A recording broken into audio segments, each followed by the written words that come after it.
I want to welcome you to the first installment of the Responsible Conduct of Research Workshop Series, an excellent series that we give frequently because of the fact that there's such intense need for this particular workshop series.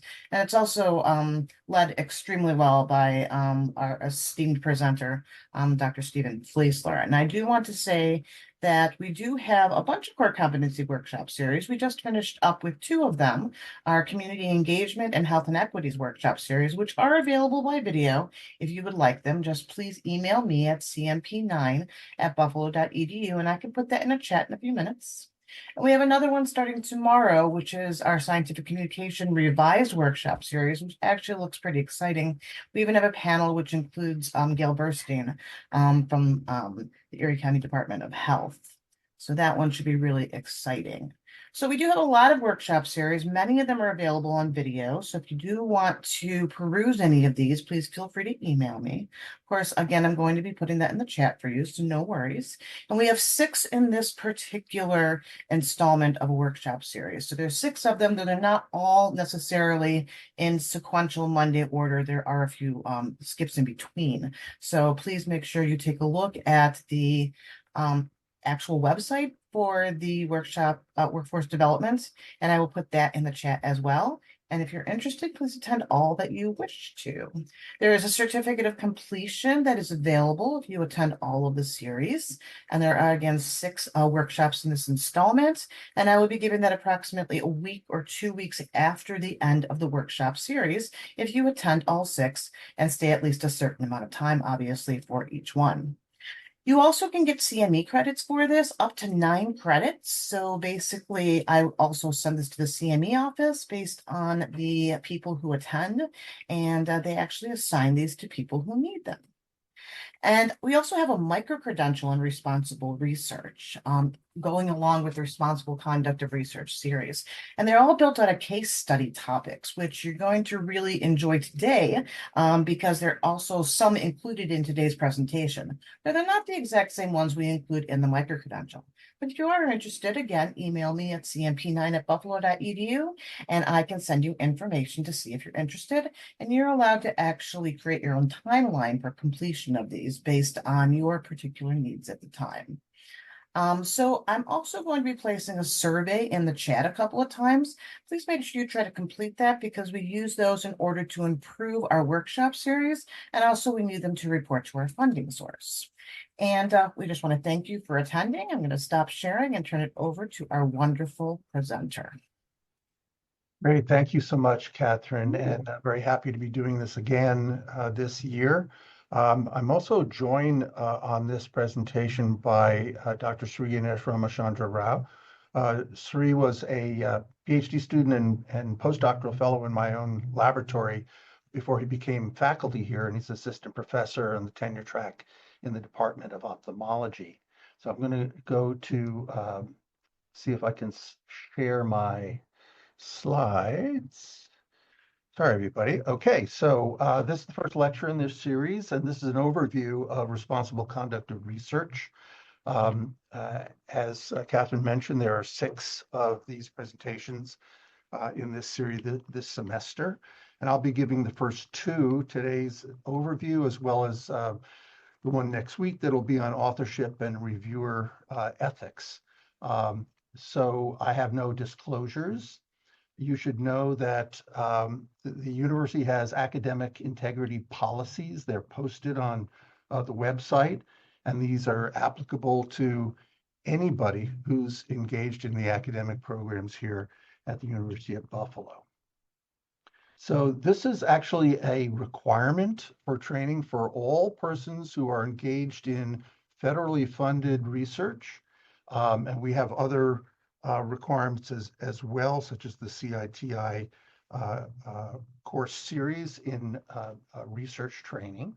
But the university has formal policies as shown here. The CITI program, this Collaborative Institutional Training Initiative, was developed over 25 years ago, and actually I was part of the formative group that made the responsible content research modules.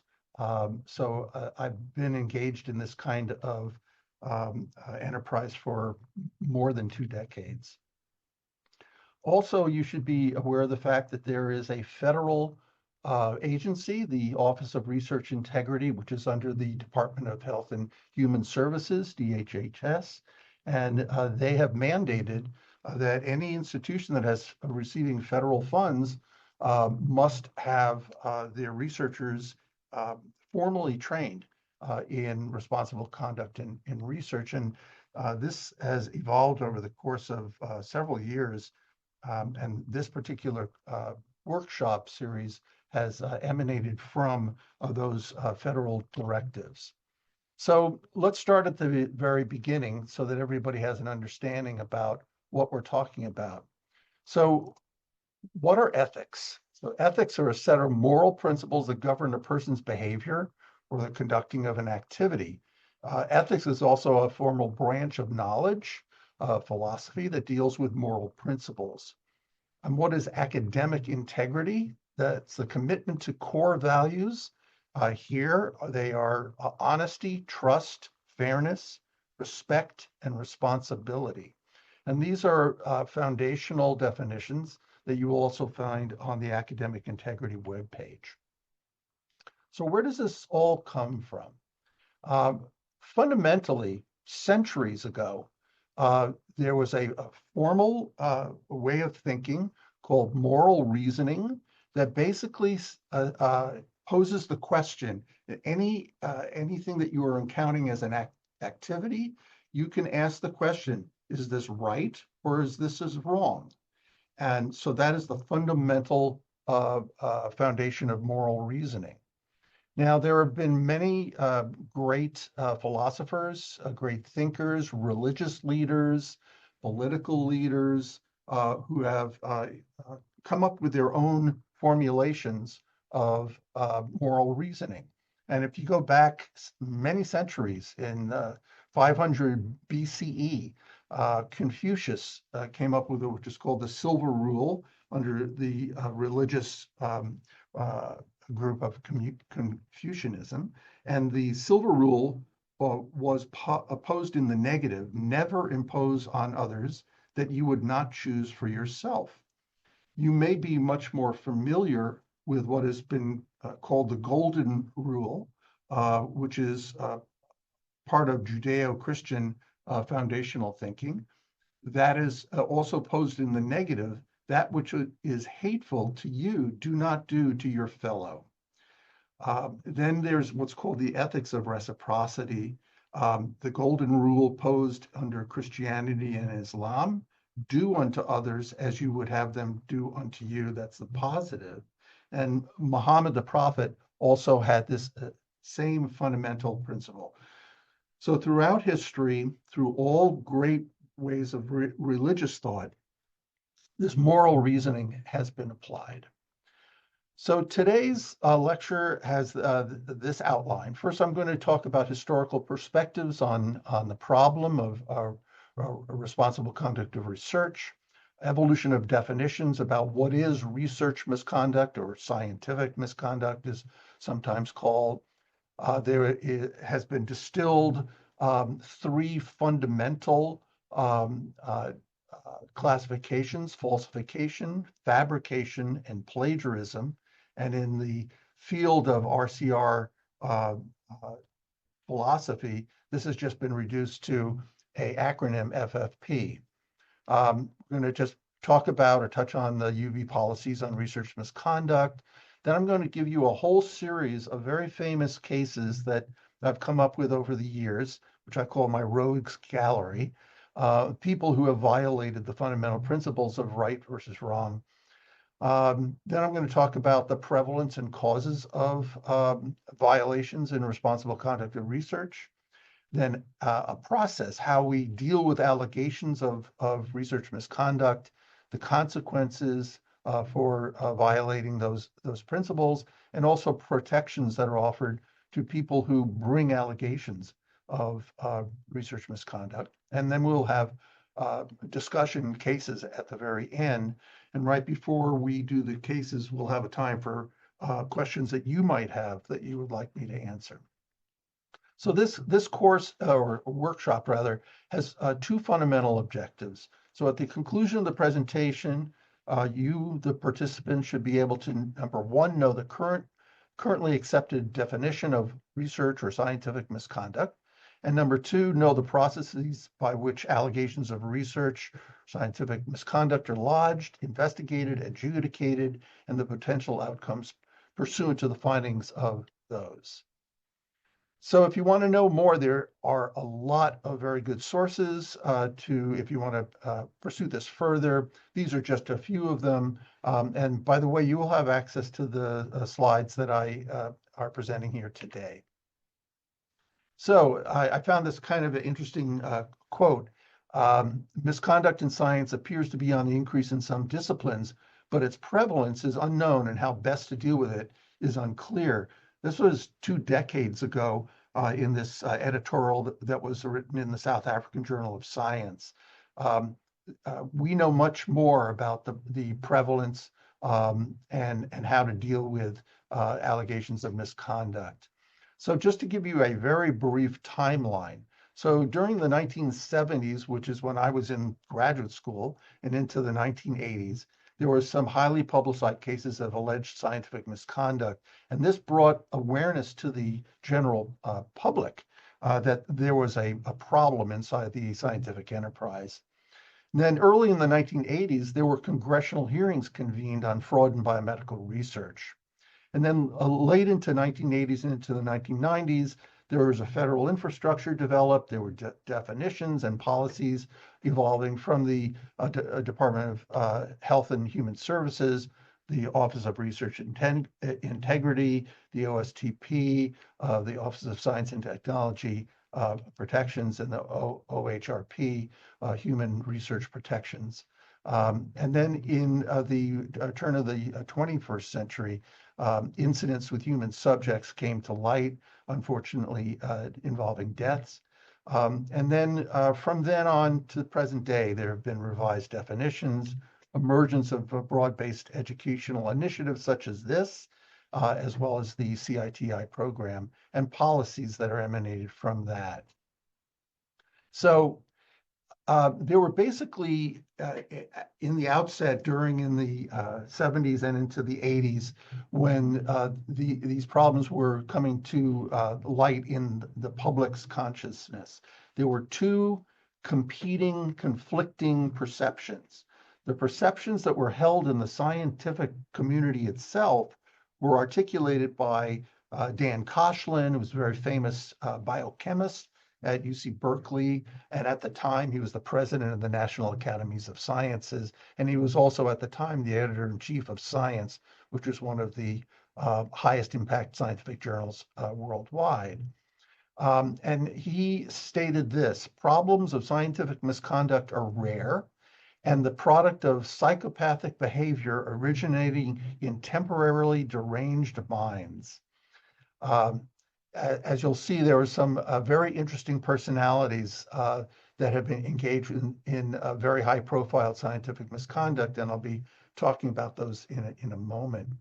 But the flip side, which was more what the public's perception was articulated by Al Gore, who was at the time was a senator, Al Gore, and he was the chairman of the congressional hearings on scientific misconduct. You may remember Al Gore was one of our former vice presidents.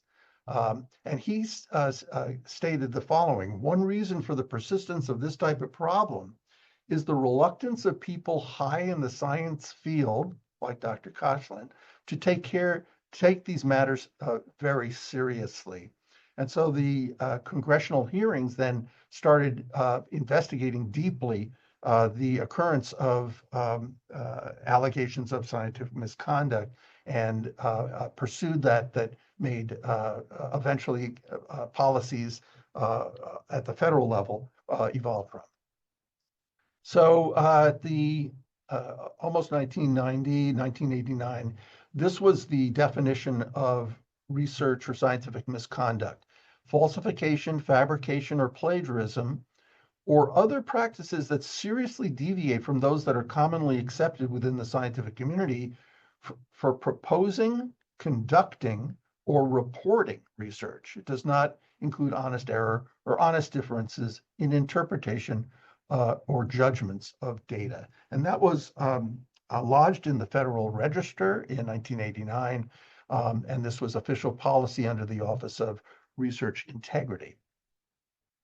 Now, several years later, the U.S. Commission on Research Integrity was convened, and they said that research misconduct is significant misbehavior that improperly appropriates the intellectual property or contributions of others, that intentionally impedes the progress of research, or that risks corrupting the scientific record or compromising the integrity of scientific practices. Such behaviors are unethical and unacceptable in proposing, conducting, or reporting research, or in reviewing the proposals or research reports of others.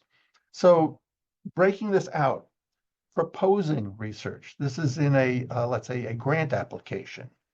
Conducting research, that is the actual execution of research in a laboratory, or reporting research, yes, submitting progress reports for your federally funded or privately funded grants, publishing papers in the scientific literature, or in reviewing the proposals or research reports of others. That is, if you're serving as a peer reviewer on a study section or for a journal that you're reviewing manuscripts that have been submitted.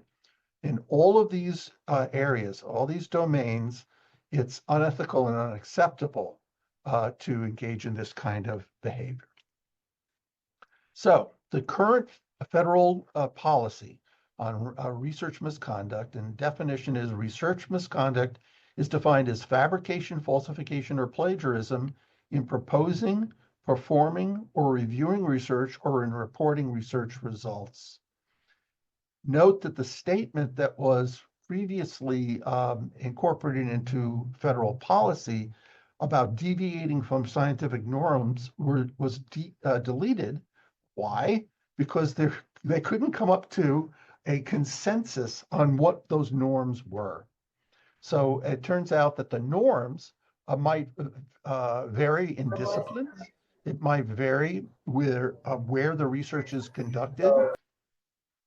If you're on this call, mute your microphone, please. Thank you. Okay. So let's define some very key terms. What is fabrication? It's making up data or results and recording or reporting them. Falsification is different. It's manipulating research materials, equipment, or processes, or changing or omitting data, and I'll talk about this in some detail, or results such that the research is not accurately represented in the research record. And finally, plagiarism is the appropriation of another person's ideas, processes, results, or words, and this is key, without giving appropriate credit. And I'll go into each of these in further detail. So here's a publication that came out in the Proceedings of the National Academy of Sciences in 2012, and it says, misconduct accounts for the majority of retracted scientific publications, and there's these interesting pie charts and bar graphs. But the stunning thing that I found in this particular report is that the United States leads the world in scientific fraud. That was really kind of shocking to me. China is number 1 in the world in plagiarism. And by this was true in 2012, and a decade later, this is still true. And China is the number 1 in the world in duplicate publication. And by the way, also duplicate submissions. That is, the submission of the same manuscript to 2 or more journals simultaneously for consideration of publication. Whether that manuscript is accepted or not, it's still research misconduct. Okay. So here's just one case, and we'll talk about several of these. Here's a case that happened in 2010 at Harvard University. A professor of psychology, Mark Hauser, studies cognitive function in primates, and the data and conclusions of several papers published in several high-tier journals had been brought into serious question first by the reviewers and then people who questioned them after the papers were published. The judgment was handed down that Hauser is responsible for 8 instances that we know of misconduct in his lab, including falsification of data. The dean of the faculty at the Harvard had moved to fulfill the school's obligation to funding agencies and scientific community and to impose appropriate sanctions. This is just one of many such cases, and even at leading higher academic institutions like Harvard, these problems occur and in fact persist to this day. You all probably have received a complimentary copy at some point of The Scientist. This is a free publication that usually is distributed by email if you have a subscription.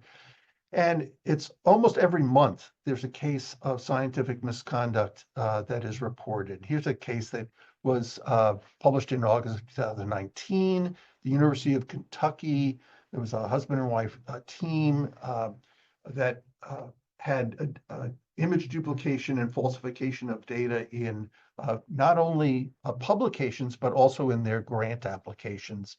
And they were both terminated from their positions. So there are 2 kinds of falsification. So-called acts of omission, where you consciously don't reveal all of the data. So you delete the data that you think don't fit. They don't fit your preconceived notion about what they're supposed to look like. Or acts of commission, where you consciously alter or fabricate data, over-interpretation of data, forcing agreement with preconceived notions of how the results should look. So either not including all of the data in the data set or altering the data, for instance, adding data points or data values that you think would have, let's say, make the data look more fulsome, give you a higher N for your statistical analyses. Okay. ORI, the Office of Research Integrity, promotes the integrity in biomedical and behavioral research supported by the Public Health Service at about 4,000 institutions worldwide, not just in the US. ORI monitors institutional investigations of research misconduct in facilities, the responsible conduct of research through educational, preventative, and regulatory activities. ORI is located in the Office of Public Health and Science, OPHS, within the Office of the Secretary of the Health of Human Services, and their website is located in that URL at the bottom of the slide. So I'm going to go into each of those, the falsification, fabrication, and plagiarism, and I'm going to cover plagiarism first here. So what is plagiarism? As a general working definition, the Office of Research Integrity considers plagiarism to include both the theft or misappropriation of intellectual property and the substantial unattributed textual copying of another's work. The key here is unattributed, that you can utilize somebody else's ideas and words as long as you give due credit, and I'll talk about how that's done. Okay. Alternatively, the theft or misappropriation of intellectual property includes the unauthorized use of ideas or unique methods obtained by a privileged communication, such as a grant application or a manuscript that's under review. Plagiarism is rampant in China and has been well publicized. There was a study that was an expose published on plagiarism in China in 2006, and as an editor of a journal, I encounter this problem literally every day. I have had no less than 24 cases of plagiarism or suspected plagiarism that I've dealt with since January 1st of the editors for the journal of which I'm the editor-in-chief. How do we detect it?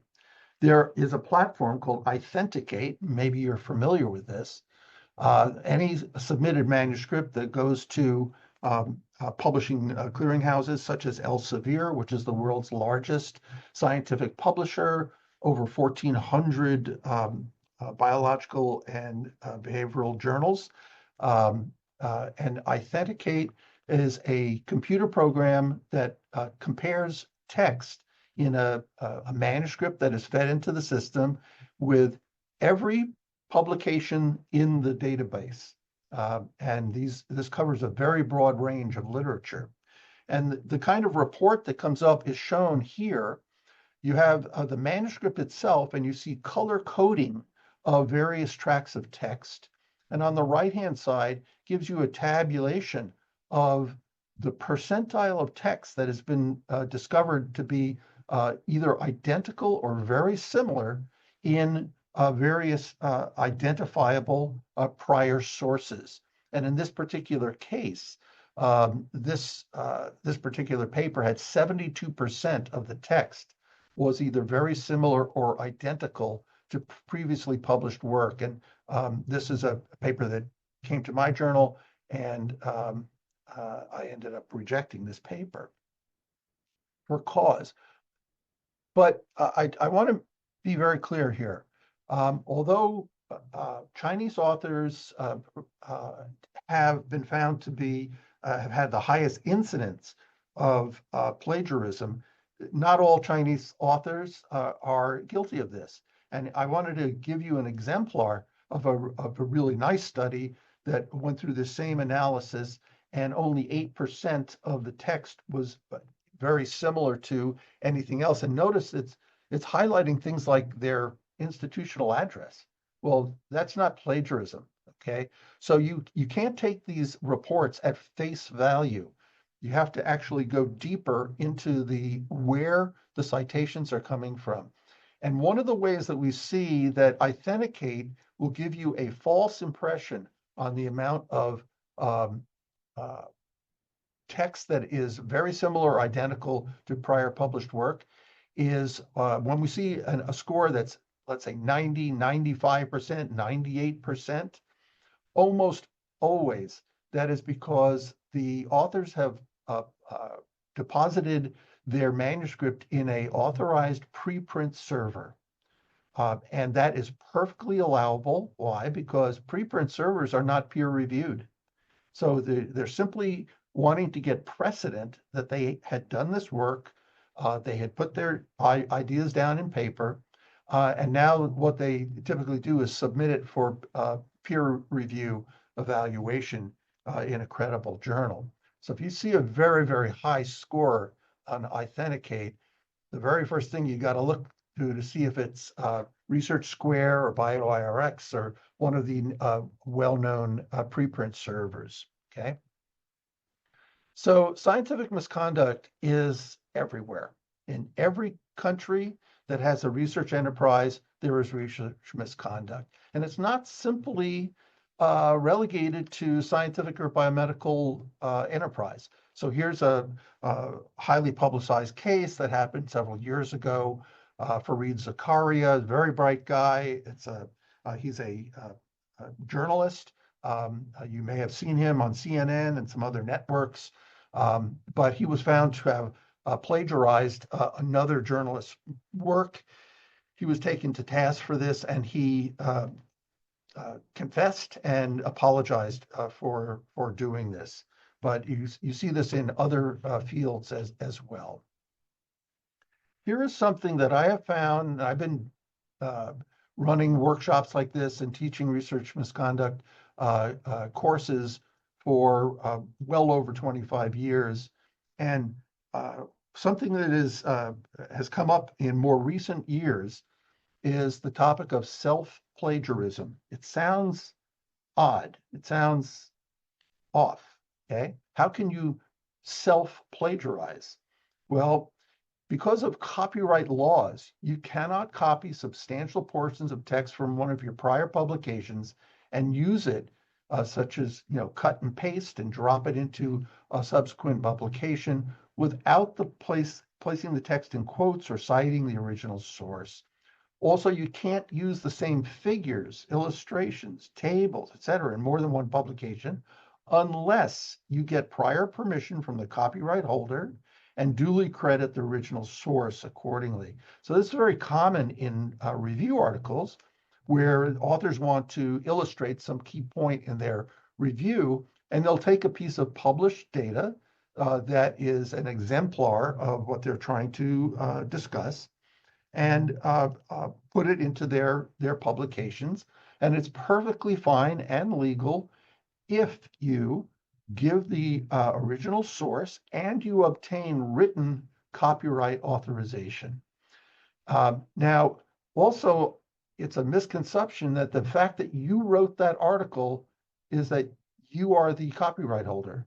That is not necessarily true. And in fact, most of the cases, it's not true. The copyright holder is typically the publisher. And when you go to submit a peer-reviewed paper and it's finally accepted, one of the things that's very common is you sign a copyright transfer form. And this is transferring the rights of your paper to the publisher.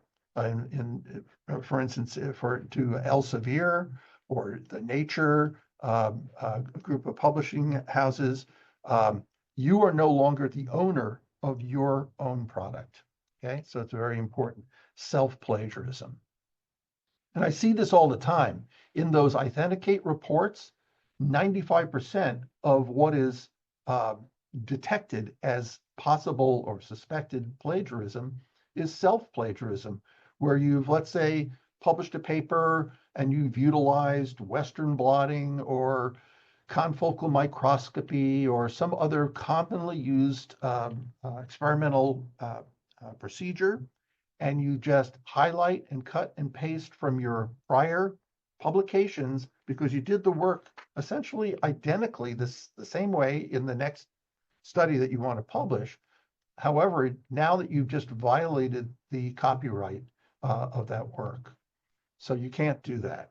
All right. What you have to do is find alternative ways to state what you did and also say, basically give the citation and say it was performed essentially as previously reported and give that citation. Okay. So how do you avoid plagiarism? Here are just sort of tips of the trade. So take clear, accurate notes about where you found specific ideas. Write down the complete citation for each item that you're using.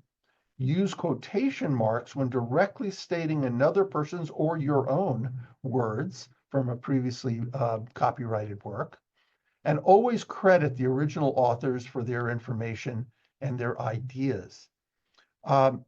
The cartoon that I'm showing down at the bottom is not my own creativity. I lifted it with permission from this site about citing plagiarism. Okay, so the incidence of research misconduct has escalated over the years and has made the popular press. And so in this particular article that was published in Nature, another top high impact journal, this was scrutinizing British science in particular. And the author claims that British science needs an integrity overhaul. And I thought this was an interesting study that was conducted through a survey of the British Medical Journal. 2,782 doctors and medical academics showed that 13% claimed to have firsthand knowledge of inappropriately adjusting, excluding, altering, or fabricating data. 6% said that they were aware of cases of possible research misconduct at their institutions that they thought had not been properly investigated. All right, so it's kind of a shocking statement. I'll bet that those numbers, which are more than 10 years old, are higher now. Here was another editorial, Misconduct of Others, Prevention Techniques for Researchers, and citing this quote from this publication. Few people can distinguish between the smell of day-old fish and the odor of the paper in which it was wrapped. That's just how it is in scientific misconduct. The misconduct of those working with you may become yours. And I'm going to talk about a really high-profile case where this unfortunately happened. So even if you reported the suspected misconduct and the investigation is fair, the accuser and the accused may become intertwined as the investigation proceeds. And I'll show you in my cases that are coming up, a very famous case of this. Okay, so why does research misconduct matter? Well, for one, it undermines the public trust in medical research and health workers. So where do federal grant dollars come from? They come from the taxpayers, right? Your income tax that you pay. And so when people start hearing about cases of research misconduct in the public press, such as newspapers and magazines, they become righteously indignant and upset about that their hard-earned tax dollars has gone down a rabbit hole that is possibly damaging the fabric of the scientific enterprise. Also, it corrupts the scientific record, and I think this is very key, and leads to false conclusions. It leads to significant waste of resources, money, and time and effort tracing down false leads. So, for instance, you read, let's say, a research publication in Science or Nature or PNAS or some other journal, and the first assumption most people have is because, well, this was peer reviewed and scrutinized, it must be true. And probably in most instances, it is true, but not always. And so what do? You, let's say you're interested in that particular field. You now want to pursue your own research. And so you take as fact what has been published in these peer-reviewed papers, and you start designing your experiments, and you're performing experiments, and maybe you're using animals in your research, maybe it's cell lines, maybe you're using human subjects. Now you're spending a lot of time and you're spending a lot of research dollars on supplies, and you're coming up with data that don't seem to make sense to you. Why don't they make sense to you? Because they don't agree with what you read in this paper that you trusted as being true. Okay. And so what do? You repeat the experiments because you figure it must be something you're doing wrong.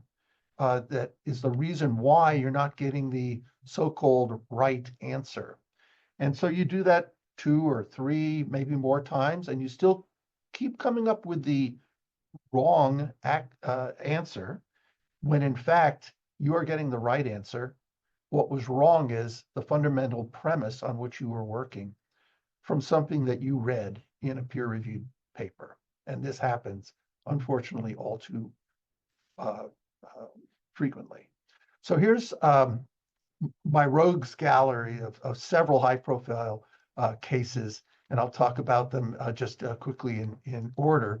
So this is what I call the Sloan Kettering affair. Dr. William Summerlin, this was in 1974, he claimed to have transplanted human corneas into rabbits. He faked transplantation experiments in albino mice, and then he just took a Sharpie pen and blackened the patches of their skin with a pen because he was trying to demonstrate that he could transplant patches of skin from a pigmented animal to an albino animal and not have them rejected by the host response. His misconduct was it was ignored for a long time, and eventually it was attributed to a mental health problem and a form of scientific denial. This was the fundamental case and premise on which Dan Koshland based his statement when he was the chair of the National Academies. This provoked large public outrage, and Joseph Hickson wrote a book about this called The Patchwork Mouse that, of course, was cited by many people. Okay, he was fired, by the way. V.J. Soman, Yale University, 1980. He was the author of 12 papers where data were either missing or fraudulent. Eventually, he had to retract these papers. A paper co-authored with a senior, well-known, highly respected faculty member at Yale and researcher, Philip Feelig, was stolen from another author. When Feelig was sent a paper to review, he passed it to Soman to act as a surrogate reviewer. That is highly unethical unless it is done under particular conditions. And Feelig had to resign. So senior figures putting their names on papers that eventually turn out to be fraudulent is a recurring problem. And we'll talk about this under the title of gift or honorary authorship.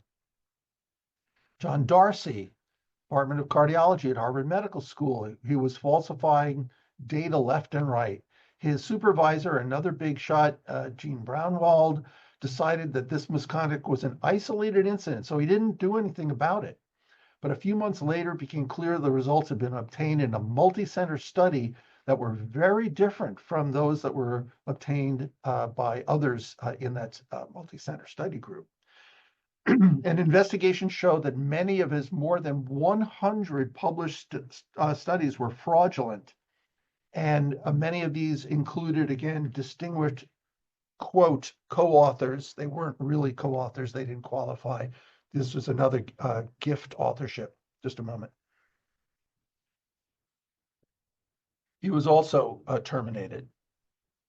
Bob Slutsky, a cardiologist at UC San Diego, published 137 papers between 1978 and 1985, sometimes one every 10 days. I don't know how many people here have written their own manuscripts for publication. I've been in this business more than 40 years. I have to tell you, it takes me at least a couple of months to put together a manuscript, quite often more. Coming up with a manuscript every 10 days is almost physically impossible. The reviewer raised troubling questions about some of his work, illustrating how the peer review process can detect fraud. An investigation was conducted and concluded that 12 of his studies were definitely fraudulent and 49 others were highly suspect. Many of these were retracted, but some journals declined to retract those studies, probably because of the reputation, up until then, sterling reputation that Bob Slutsky and his collaborators had.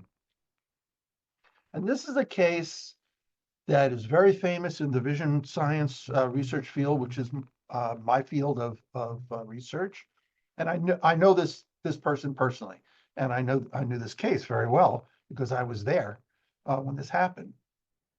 So there was a very famous vision scientist originally from Great Britain that moved to the United States. He was at NYU for several years, and then he came to Baylor College of Medicine in Houston, Texas, which is where I was doing my postdoctoral work, and then was briefly on the faculty. And he was sent a manuscript from a member of the National Academy of Sciences, John Dowling. He's a very high-profile, very highly reputable vision scientist at Harvard. And he was sent this manuscript to review from a competing laboratory, Bob Rando's lab at Harvard. But then he declined weeks later, declined to complete the review on the basis of a so-called conflict. Meanwhile, he read the paper from Rando and he verbatim reproduced the experiments that Rando's lab had reported. And then he got, by the way, the same results that Rando's lab had gotten. And he submitted his own manuscript to Science. As it turns out, it's a kind of little tight-knit research community. And lo and behold, Bob Rando was one of the peer reviewers who was sent the manuscript that David Bridges had submitted to Science. He was sent Bridges' manuscript to review. When he read it, he recognized there were entire passages of the materials and methods that were absolutely verbatim from his own manuscript. So he called up John Dowling, who was just essentially down the hall, at Harvard, raised the issue of suspected plagiarism and laid it out why he was bringing that allegation. And then a NIH panel was put together, and they investigated the case. And the publications that emanated from this are shown at the bottom of the slide. Let me go forward here. So in the news and comment section in Science, there was this report of what happened. The entire dirty laundry of this case was laid out to public scrutiny. And the NIH panel that was convened says researcher took data from paper he peer reviewed, used it as his own. David Bridges completely denied this up and down, except that, and I'll talk about this in my lecture on Monday in a little more detail, the NIH panelists actually did a site visit to David Bridges' laboratory at Baylor and interviewed people in his laboratory, and they showed that, in fact, he had full knowledge of what was going on, and he had clearly engaged in research misconduct. So David Bridges had negotiated a position at Purdue University while this was all going on. But he was found guilty of research misconduct. And I don't think he's still there. I don't even know if he's still alive. But he was there several years in the Department of Biological Sciences. He was stripped of his NIH grants. He was blocked from 10 years for receiving any federal grant funds, and he was debarred for life for serving on study sections, panels, editorial boards. He was the editor-in-chief of a prominent journal at the time, or for reviewing manuscripts submitted for publication to any journal. Now, this is a case that I was referring to where you have a large collaborative enterprise where one or more people engages in scientific misconduct. The other people don't have any knowledge at all of what's been going on.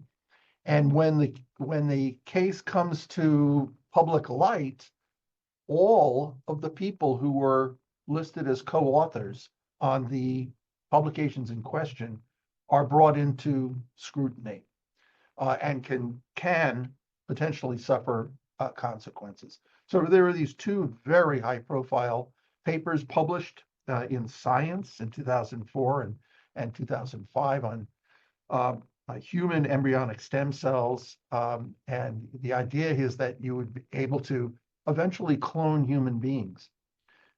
This was unprecedented at the time.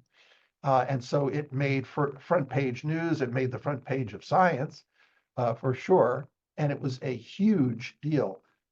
This Dr. Wang Wu-suk, there was a suspicion because other groups could not reproduce these experiments. And finally, it became very clear that data was fabricated. So he had to resign from his university. It was found that he had fabricated the foundational experiments and the data therefrom in the course of the work.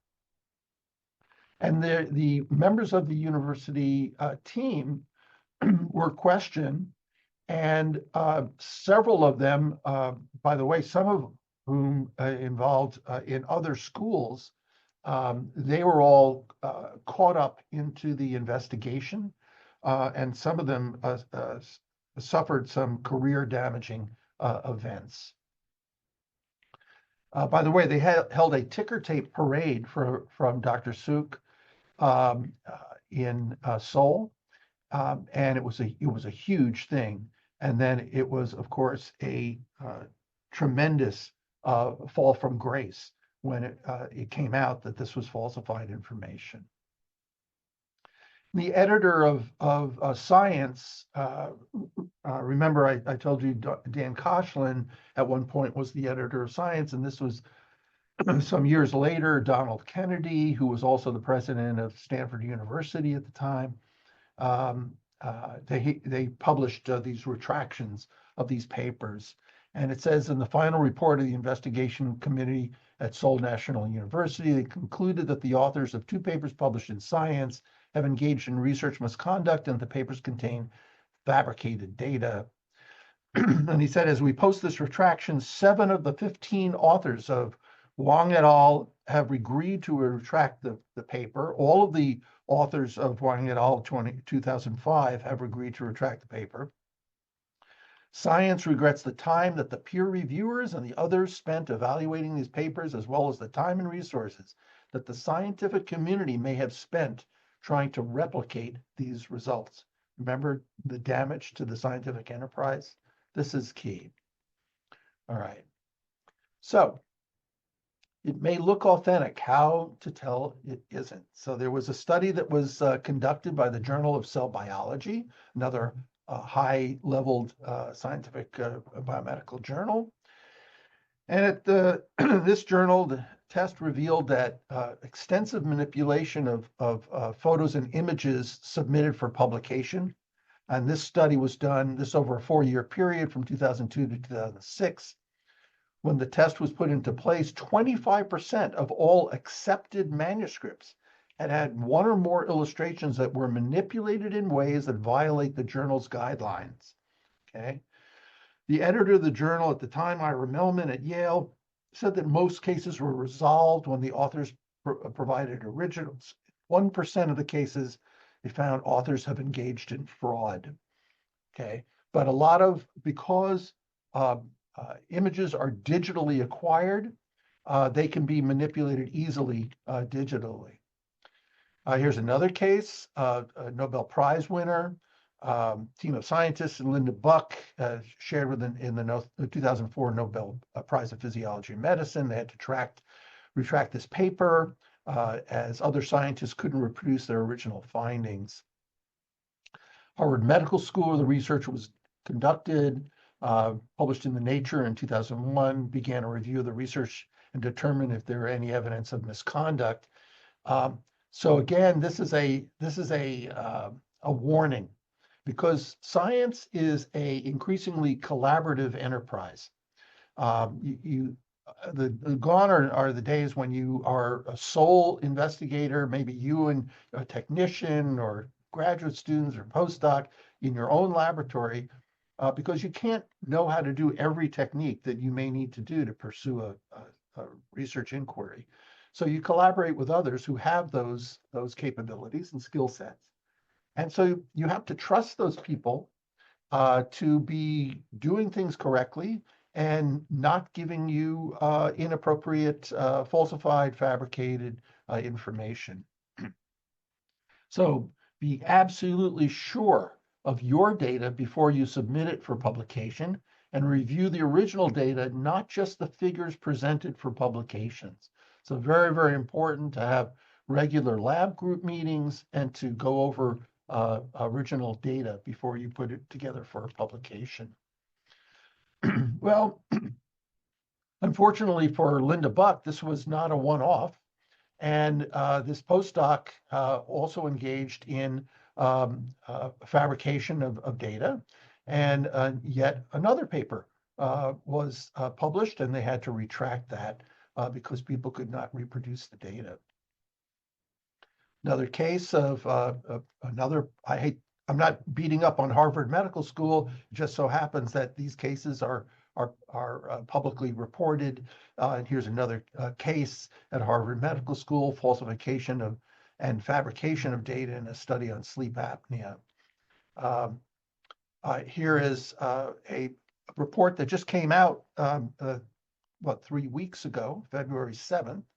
University of Minnesota neuroscientist suspected of doctoring images in a highly influential study on Alzheimer's disease is resigning from the university after years of intense scrutiny. This Sylvain Lesnay, he published this paper that was a key paper in the Alzheimer's field on A beta protein as a cause of Alzheimer's, and there's millions, probably hundreds of millions of dollars of research has gone down a rabbit hole pursuing this as a possible therapeutic target for dealing with Alzheimer's disease.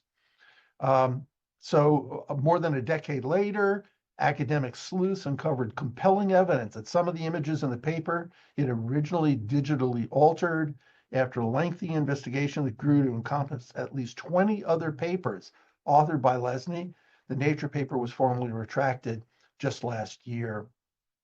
So this goes on. Okay.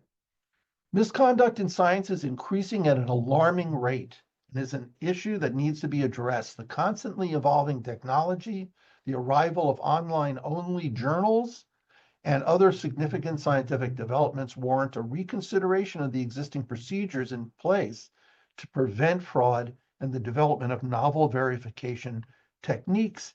And this was written by basically like the police hire professional thieves to show them how to thwart theft.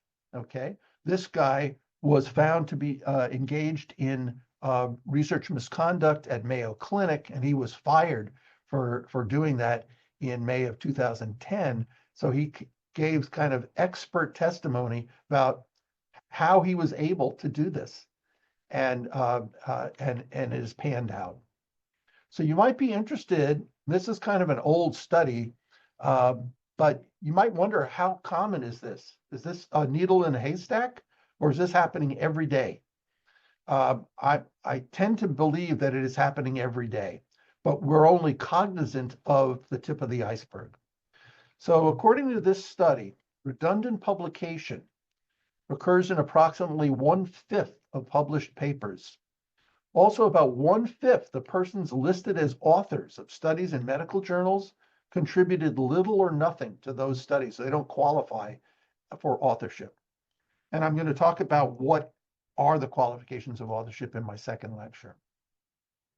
Most authors of studies in medical journals have conflicts of interest, yet they are only declared in less than 5% of the cases. By the way, you may have noticed the second slide in my lecture today, I declared a conflict of interest or lack thereof. Okay, so why does it happen? Well, why wouldn't it happen? It happens in all other human activities. The key that seems to underscore all of this is publish or perish. Basically, publications are your currency. This is what you need to show to granting agencies to have a chance of getting any continued research funding for promoting your career.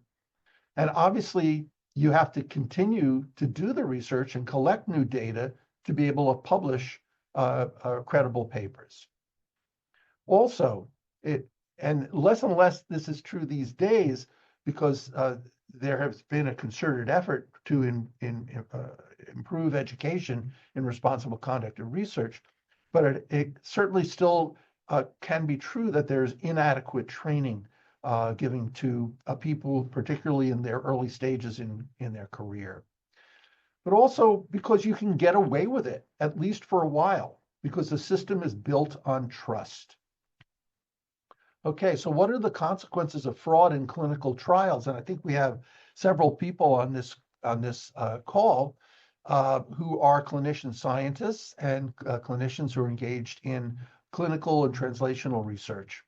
So if fraud takes place in a clinical trial, it places all of the human subjects in that trial at possible safety risk. Also, fraud jeopardizes the reliability of submitted or published data and undermines the Public Health Service's missions to protect and promote the public health. So a finding of research misconduct requires three things. One, that there must be a significant departure from accepted practices of the relevant research community. Two, the misconduct must be committed intentionally or knowingly or recklessly. And three, the allegation must be proven by a preponderance of the evidence. That's part of British common law that the United States' own legal system rests upon. So, how do you deal with research misconduct? And this is applicable here at this university and in every other research intensive university. First, the process has protections. The process must be fair and impartial. Second, there must be protection of the informant, the so-called whistleblower. There also must be protections in place for the person who is accused of committing the research misconduct. That is, in legal terms, called the subject. There must be objectivity and expertise on the panel that is reviewing the facts in the case. It must be done in a timely fashion, the inquiry, and it must be done confidentially. Again, the protections aspects. So phases of the response to an allegation. So an allegation is positive against a subject. A response to an allegation of research misconduct usually consists of several phases. The first is the inquiry phase, the assessment of whether or not the allegation has substance and if an investigation is warranted or not. Number two, then, if it's deemed that there is fire where there's smoke, there is an investigation, a formal development of a factual record, examination of that record leading to dismissal of the case or to a recommendation for a finding of research misconduct or other appropriate remedies. And third is the adjudication phase, during which recommendations are reviewed and appropriate corrective actions are determined. Okay, this is very important because you're in an environment where you're able to observe other people engaging in the performance of research. And maybe they're part of your own group, or maybe they're next door. Regardless, if you recognize something suspicious, something doesn't seem right, like you happen to know that these experiments did not work. Let's say you ever heard somebody talking about their frustrations in the lab or something, and then you see a paper either submitted or out in the press where is showing that just the opposite, that there's some kind of success that you know didn't occur.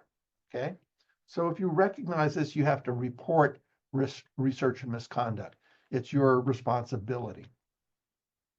So what about protections of whistleblowers? So there are safeguards for the person who is bringing the allegation of misconduct. Okay, and those people must be protected so that they don't suffer retribution from, for instance, the subject. Okay. Safeguards include protection against retaliation for informants who make good faith allegations, and the key here is good faith. Fair and objective procedures for the examination and resolution of allegations of research misconduct, and diligence in protecting the positions and reputation of those persons who make allegations of research misconduct, again, in good faith. Because there are people who are malicious and pernicious who are simply seeking to get somebody else in trouble. And so even if there is no substance to it, those people who are the targets of these allegations are going to suffer the investigation and the kind of shame and ignominy that can go along with it, even though the process is supposed to be confidential. Many times confidentiality is broken. British common law and the United States law and the processes that are in place at this university have a fundamental guiding principle: innocent until proven guilty. Okay? Safeguards for subjects of allegations. Safeguards for subjects giving individuals the confidence that their rights are protected and that the mere filing of an allegation of research misconduct against them will not bring their research to a halt or be the basis of other disciplinary or adverse action, absent of other compelling reasons.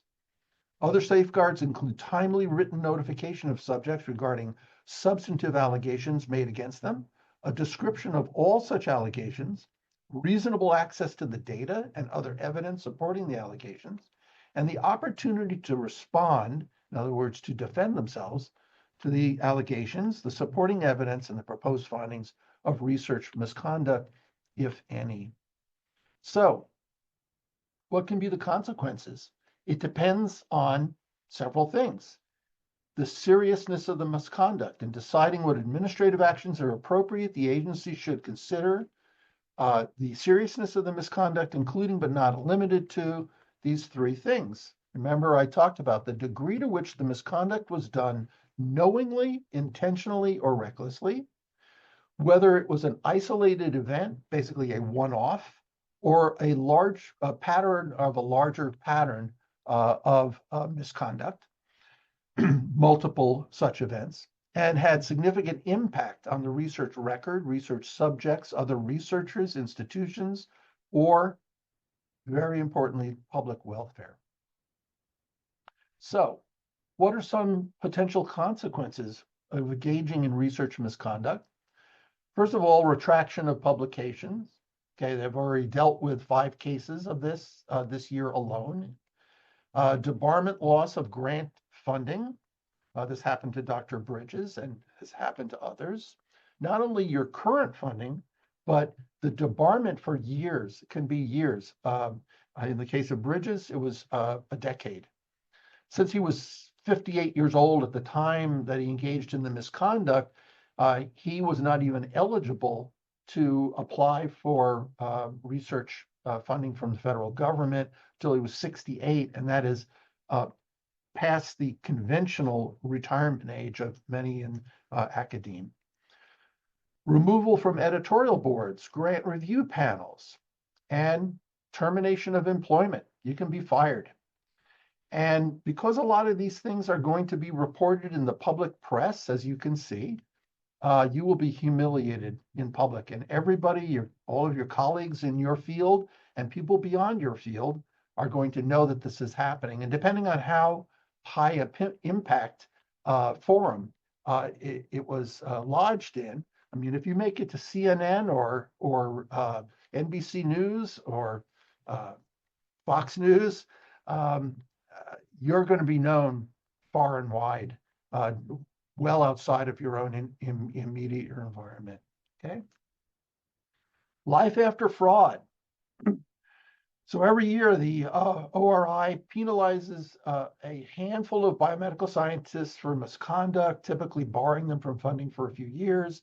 In theory, once the penalty period is up, the punishment and the shame should be over, but that's not what happens. Because in the age of the internet, this persists. Announcements of debarments that ended years ago are easily retrievable with an online search of the scientist's name. So I say debarment, it's the gift that keeps on giving. And those cases are reported in a popular press. And in this case, I show the scientist where these kinds of events are publicized. So avoid the dark side. Do the right thing, avoid the wrong things. And the American Society for Biochemistry and Molecular Biology is one of the FASEB societies, has published this very nice little primer that gives you a list of research misconduct and what the issue is involved in it, and then how to avoid engaging in it. As I mentioned before, there's a lot of really good references. I would highly recommend that you get these two uppermost on the list: On Being a Scientist, Responsible Conduct in Research. This is free from the National Academies, and also Introduction to the Responsible Conduct of Research that was published by Nicholas Stenick. Interesting, Stenick is he's a sociologist at Michigan State University, and he was commissioned by the Office of Research Integrity to write this book. It's very interesting, and I highly recommend it. I give the URL there. You can find it by Googling it, and it's free. So at this point, I'm going to just take a break so I could get my voice back. And if there are any questions, please put them into the chat. And Caroline, if you can see something, let me know. I see no questions at this time. Okay. Oh, I see one. Hold on. Is it acceptable to cite the source of a figure and include it in my research report, given that the report will not be published? Yes. Yes, it's fully reasonable. It doesn't matter if you publish it or not. I should emphasize this even more. Remember, I said it's reporting is only one of the venues. It's conducting the research, writing the research record, like in your notebook or on your computer, or a progress report that you're giving to your supervisor, for instance. If you are putting it down in any form that is discoverable, you're liable to scrutiny. And if you don't cite the source, the original source, and appropriately, it is part of research misconduct. So if you do cite it, it's perfectly fine to use, take a figure off of the internet or a publication and drop into your PowerPoint when you're giving your research presentation in your lab group, for instance. You don't have to go back to the original authors for that kind of thing. Okay, you simply show where did you get that figure or those data. Okay, just cite where you got it. If it wasn't out of your own brain or efforts, you got to cite it. Okay. That's the only question I see at this time. Does anyone else have any questions? Okay. So, in the interest of time, let's go forward. And actually, this is going to be audience participation, so that all of you who are reading your email now and doing something other than actually listening to this presentation, you have to be engaged, because we're going to call upon you if I don't hear somebody volunteer. So here's our first case. John, oh, by the way, these are made up cases. Okay. Not if your name happens to be John, I'm not slamming you. Okay. John is trying to get his lab work done in a hurry because he's scheduled to fly home the next day for summer vacation. However, the results of his most recent experiments are not coming out the way he had predicted, i.e., the experiments didn't work right. Several of the data points fall far from the best fit line for a dose response, and statistical analyses of the data indicates a lack of significance between treated versus control sets. John decides to remove the data points that don't seem to fit well with the others. By doing this, the remaining data conform to his preconceived notion of how the results should look. The graph of the data is linear with a correlation coefficient nearly equal to 1, and the ANOVA indicates high statistical significance. John is pleased with this outcome, and he goes home for vacation thinking everything is just fine. Okay, here are the questions. Is John guilty of scientific misconduct? Why or why not? Unmute your microphone, and the first person to speak up is a winner. Somebody. What do you think? Yes, because he altered the data. This is Carissa, yes? Yes. Thank you, Carissa. So Carissa says John is guilty for scientific misconduct because he has altered the data, right? Remember I talked about acts of omission versus commission? This is an act of omission, removing the data points that don't agree with his preconceived notions. So you are correct. Okay. So under what part of the current definition by Office of Research Integrity of scientific misconduct do John's actions fall? Somebody else. How about Kushwant? Are you alive? Are you live? Oh, yes. Good. Good to hear it. Speak up. What part of the definition of research misconduct does this fall under?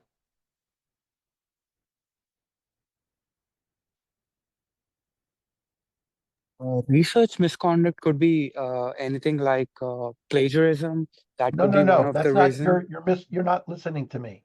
I'm asking, according to this case, he took out data point that originally existed because they didn't agree with his preconceived notion.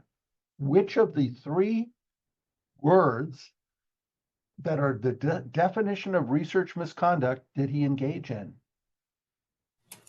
Falsification. Say it again. Falsification. Yes, falsification, because he falsified the data, right? If he had added data points, what would that be? Fabrication. That would be fabrication, right? And coming up out of clear, thin air. Would your answer be different? Like, would you not say he engaged in scientific misconduct if he simply kept these results in his lab notebook or computer and didn't ever publish them or present them in a public forum? Why or why not? Somebody else I haven't heard from. It wouldn't be any different with the implied intention behind what he was doing. It wouldn't be any different because it was a discoverable form. If he was saying something like in his private notebook, well, this is what I thought the data should look like, but it's not, that maybe that would just be him trying to figure things out, but with the implied intention of just getting rid of data points in his Right. private notebook. But Yes. what he did was he recorded those data as well. And that's part of the definition of performing, recording, reviewing, and reporting results, right? So it doesn't matter that it never saw the light of day.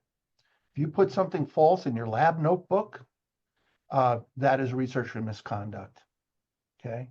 A very important point for people on this call to know that. So would your answer be different if John submitted the results in a grant application, but it was not funded? Would it be any different? Why or why not? No, the answer wouldn't be No, it different. won't be any different. Mercy, can I let me hear you? Okay, Mercy? so the answer wouldn't be different because it's still misconduct. Whether it was funded or not, those results were falsified. So it's still the same thing as falsification of data. Correct. And again, this was done knowingly and intentionally, which is even worse, okay? Because why did he put those results in the grant application? Because he wanted the people who were the reviewers to think that those data were true and hopefully get a funded grant, okay? So what should John have done instead?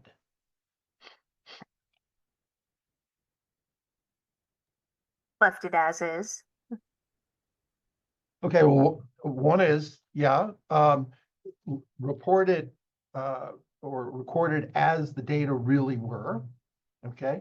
And if you're faced with this in real life, we're not really told how many data points John has collected, but one way that you might want to improve your study is to increase your N, the number of independent samples, okay? So if he got a poor fit with 5 data points, maybe he would get better fit if he had 10 or 15 or 20. Again, redoing the ANOVA to see if it reaches statistical significance, okay? So you can't just throw it out de facto. There may be some remedy to get something salvageable from this study, but we just don't know at this point. Okay, it's good. Let's go to the second case. Janie has been trying to get her experiments to work, again, according to her preconceived notion of how the data should appear, but they just aren't panning out. She's under a lot of pressure from her PhD advisor to get new results for a grant application that he's planning to submit in a few weeks. So Janie decides to construct a graph of data that she didn't actually collect, but that would seem to conform with the known literature and also her concept of how the experiment should work. She gives the graph to her advisor, who says, wow, these are great results. They're just what I needed for my NIH grant application. Good work. And then Janie leaves the lab, happy that her advisor is so pleased with her work. However, several hours later, as she's trying to go to sleep, she has second thoughts about what she's done. Did Janie commit scientific misconduct? Why or why not? Let's hear from somebody else. Yes, Tanvi, yes, and why? because she technically plagiarized the data because she copied it from some other paper, which was not her own like data. So No, because she's not plagiarizing anybody. What Mm. She fabricated the data. she did what? Fabricated the data. She fabricated the data. This is fabrication, yes, under the definition. There were no data. She constructed a graph out of her brain, okay? She didn't do any experiment. She didn't actually collect data. That's fabrication. So that answers the second question. If her advisor decided not to include the graph in his grant application, would this still be scientific misconduct or not? Why or why not? Still, How because about, Dries, I'm going to ask Amanda Ziegler. I think it would be. She still had the intention of fabricating it when she turned it in. Not only that, she literally did fabricate, right?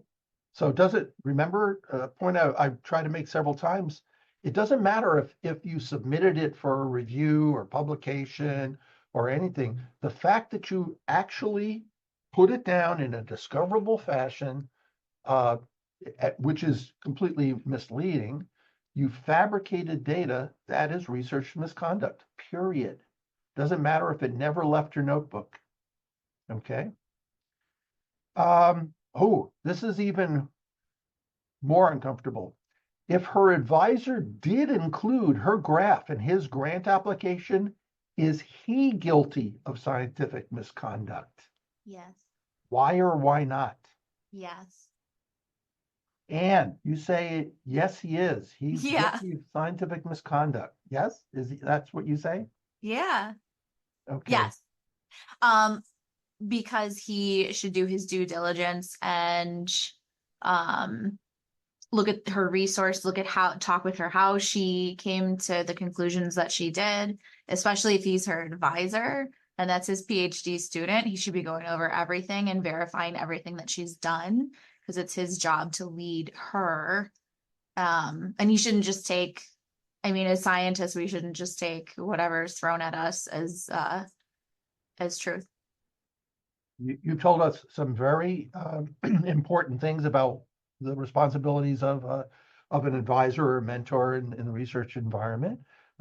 Those are true statements. Does anybody else have another take on this? Think about, okay, let's say you were Janie's advisor. You submitted this, trusting Janie that these data were absolutely true. Now, it would possibly come back to you from a review panel that there was suspicion of misconduct. Does anybody have any other thoughts on this? If it was committed unknowingly, I don't know if they would necessarily be liable for that, right? Because like you just said, if the advisor full well thought that was accurate data, then during the allegations in the process, it would be revealed that they had no idea. So I don't know if that would not implicate them or not. Zachary has brought something to light that I think is very important. And I'll just tell you from a reality standpoint, because I've served on panels that have reviewed allegations of misconduct.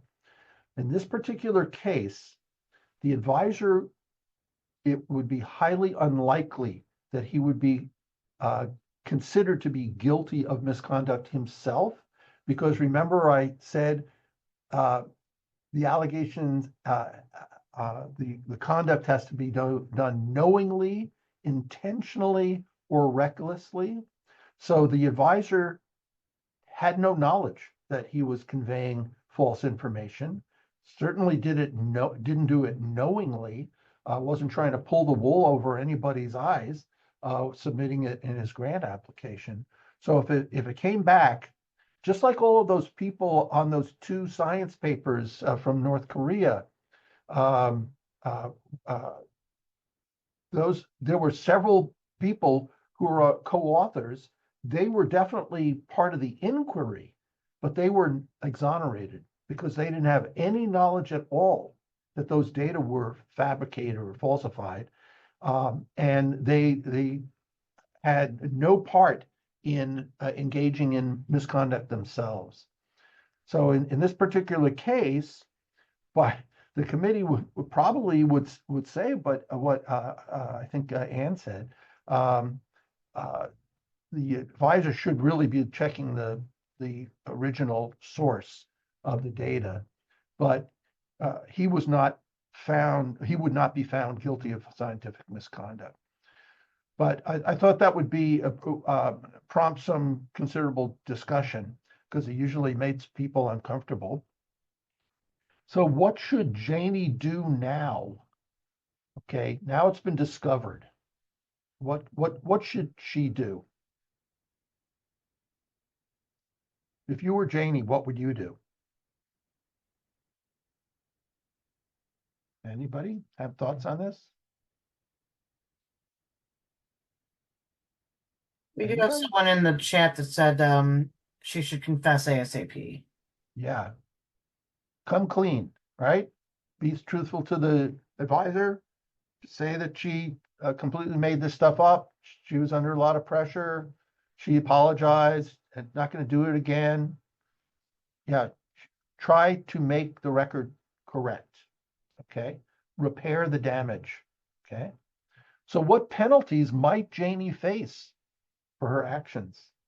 Talked about this just a few minutes ago. What might happen to Janie? She's a PhD student. What could happen? Anybody a PhD student on this call? Or went to graduate school? Somebody, hey, Zach, you're a pretty sharp guy. What do you think could happen? Are you still there? Potential termination of the PhD program? I don't know. Not a bad guess, Zach. That could very well happen. She get kicked out of the PhD program. Yeah, that's possible. What else? Maybe she'll lose her grant. Sakshi, you want to say something? Maybe she'll lose her grant for the study. You have to speak a little closer to your microphone. Okay, we're not going to get that. Anybody else have thoughts on this? Maybe she can correct the data itself. Yeah, maybe she can, her advisors probably should tell her to redo these experiments under some supervision and try and produce actual data through experimental methods, right? Maybe her advisor might say, you need to take a responsible conduct and research course or workshop. Yeah, you need to be educated. Okay. So various things could happen. Yeah. Okay. Thank you. And this is our third and last case. So Akbar is a new postdoctoral research fellow, is writing a review article with his mentor. His mentor is Dr. I.B. Studley, who's a senior, well-established researcher with considerable gravitas in his field. However, he's experiencing difficulties with writing. This is Akbar, primarily because English is not his primary language. In the course of reading articles that are pertinent to his review, he finds several passages of text to say exactly what he wants to say in his review. So he uses the cut and paste feature on his computer program to excise multiple passages from multiple articles in the literature and insert them verbatim into his review article. Akbar submits his manuscript to Dr. Studley. At first, Dr. Studley is quite impressed with what Akbar has written and commends him on doing a great job. But however, it later occurs to him that the text just doesn't sound the way Akbar normally speaks or rights. Also, he has an increasing sense of déjà vu, i.e., he's read those same words somewhere before. Did Akbar commit scientific misconduct? Why or why not? Yes. And why? He committed Yeah, go ahead. he committed plagiarism. Absolutely. Stone, cold, black and white plagiarism, right? One of the three foundational definitions of research misconduct, right? So if Akbar had been more crafty and he just slightly changed the wording of the excised passages such that they were not verbatim, would this change your answer? Why or not? Why not? No, he should still like cite the articles, even if he's like changing the words, and it's not really advisable to change certain words, but actually paraphrase the entire paragraph. I might paraphrase it, but you know, those programs like Authenticate will pick out similarities. And if it's the text is found to be very similar, not a verbatim, but very similar, basically is not allowable. Okay, that is still plagiarism, right? Is Akbar justified his inactions because English is not his primary language? Is it less egregious? Why or why not? Several people on this call clearly are not US born. Maybe English is not their first language. Would it change your feelings? Is it less egregious because English isn't his first language? No. No. And why or not, Saprita? He's still guilty since he did plagiarize the material and he did not give the due credits for it. And even if English is not his first language, he should be aware of such plagiarism and what are the rules and regulations about it. Yeah, so there's a old saying in the British and American legal system, ignorance of the law is no excuse. So the fact that his ignorance of the correct usage of English does not obviate him from having conducted scientific misconduct because it was plagiarism, pure and simple. So what should Akbar or anybody else, so I see this every day, okay? 80, more than 80% of the manuscripts that I receive from my journal come from China. English is not the native language of China. It's a very difficult language. Apparently very difficult for people born in this country because I'm reading manuscripts and theses from students born in this country and they don't write well. So what do people do? We have two responses in the chat, and one, they should ask their advisor for assistance, especially if they know of any resources. And they could definitely reach out for help from colleagues as well, instead of committing plagiarism. And someone else says most colleges have a writing center, and that could have been used as well. All of those are very good suggestions, and they are very valid. If you have a problem with the English language, just admit that and seek assistance. And there are lots of resources that are available to you online as well as at this university. Also, most of the publishing houses like Elsevier has a fee for service, so you have to pay for this. If you submit a manuscript that you have written, not plagiarized, but what you have written, but it is still kind of rough. They have primary English speakers who will revise your manuscript and put it into correct English grammar and usage. And it's perfectly legal and allowable. What is required by most journals is if you do that, you need to acknowledge that someplace in the acknowledgement section that the text was improved professionally by this service. something like that. Okay. So finally, what consequences might Akbar face for his actions? Anybody still with us? We have someone in the chat that says his manuscript might be rejected from his PI and he can't publish even if his data is good. That's a possibility, they said. I mean, in Okay. grammar school, we were always told that you could get kicked out of school for plagiarism. So I don't know if it goes that far at that level, but that has been ingrained with me. So So, and I mean, it's a possibility. The first line of defense here, what we're told here, it hasn't gone to publication. It's gone to his advisor, right? And so his advisor has this really kind of like bothersome feeling in the back of his brain that he's read these words before, and he's going to come up with these papers eventually, and recognize that this was plagiarized. So the first line of defense is that the advisor is going to have to discipline Akbar, has to call him on the carpet, have him confess that he in fact did this and why he did this. Then he has to say, here's what you need to do to make this right, okay? But if this was submitted for publication, now it's taking up a reviewer's time and an editor's time. This is compounding the problem. And now it's outside of the laboratory. Now Akbar could be held liable for scientific misconduct.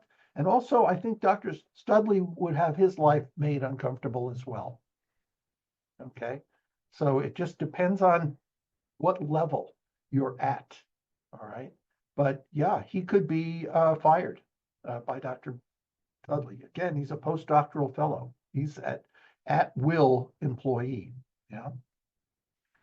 Hopefully you guys learned something new, and that it's going to be useful for you in your careers. If you ever have any questions about any of these things that I've talked to you about today, maybe you become aware of something that is very suspicious in your own research environment, you're not comfortable with it, you can always drop me a line and ask me questions about it. I'm happy to help you at any time. So thank you for joining us. And I think unless anybody has other questions, we can say goodnight.